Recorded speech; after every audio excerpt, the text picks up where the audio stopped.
Hello বন্ধুরা, কেমন আছো সবাই? আশা করি ভালো আছো। অনেক দিন কোনো রেসিপি তোমাদের সাথে শেয়ার করা হয়নি, ভিডিও দেওয়া হয়নি। আজকে একটা নতুন রেসিপি নিয়ে তোমাদের সাথে চলে এলাম। রেসিপিটা ভালো লাগলে পাশে থাকবে, লাইক দিয়ে ফলো দিয়ে, আর ইউটিউব থেকে দেখলে সাবস্ক্রাইব করে দেবে। দেখো, আজকে বানাচ্ছি চিকেন ভর্তা। চিকেনটাকে নুন আর ভিনিগারের জলে বেশ খানিকক্ষণ ভিজিয়ে রেখেছিলাম, তাতে চিকেন ভালো পরিষ্কার হয়।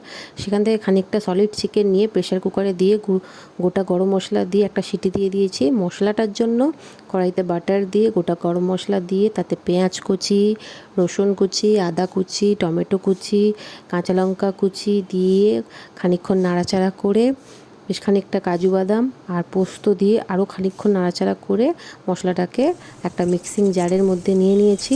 মশলাটা পেস্ট করে নেব।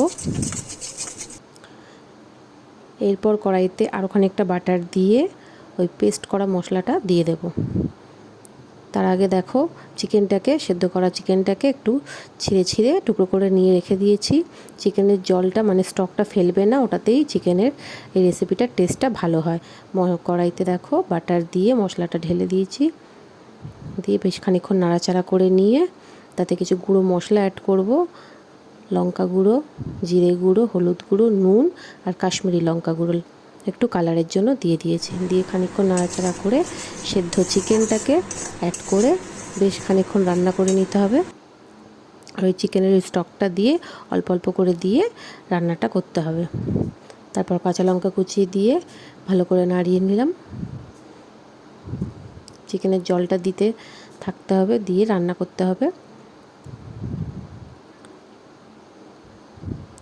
এরপর হয়ে এলে ওপর থেকে কাসুরি মেথি একটু ক্রাশ করে ছড়িয়ে দিলাম।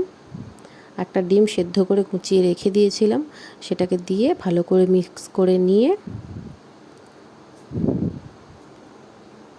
বেশ খানিকক্ষণ নাড়িয়ে নিয়ে আমাদের চিকেন ভর্তা রেডি। এই চিকেন ভর্তা গরম গরম রুটির সাথে চিকেন ভর্তা খেতে খুবই সুন্দর লাগে। তোমরা একবার ট্রাই করে দেখতে পারো, ভাত দিয়েও খেতে খুব ভালো লাগে। রেসিপিটা ভালো লাগলে পাশে থাকবে, লাইক দিয়ে সাবস্ক্রাইব করে চ্যানেলটাকে ফলো করে দিও। টাটা, ভালো থেকো।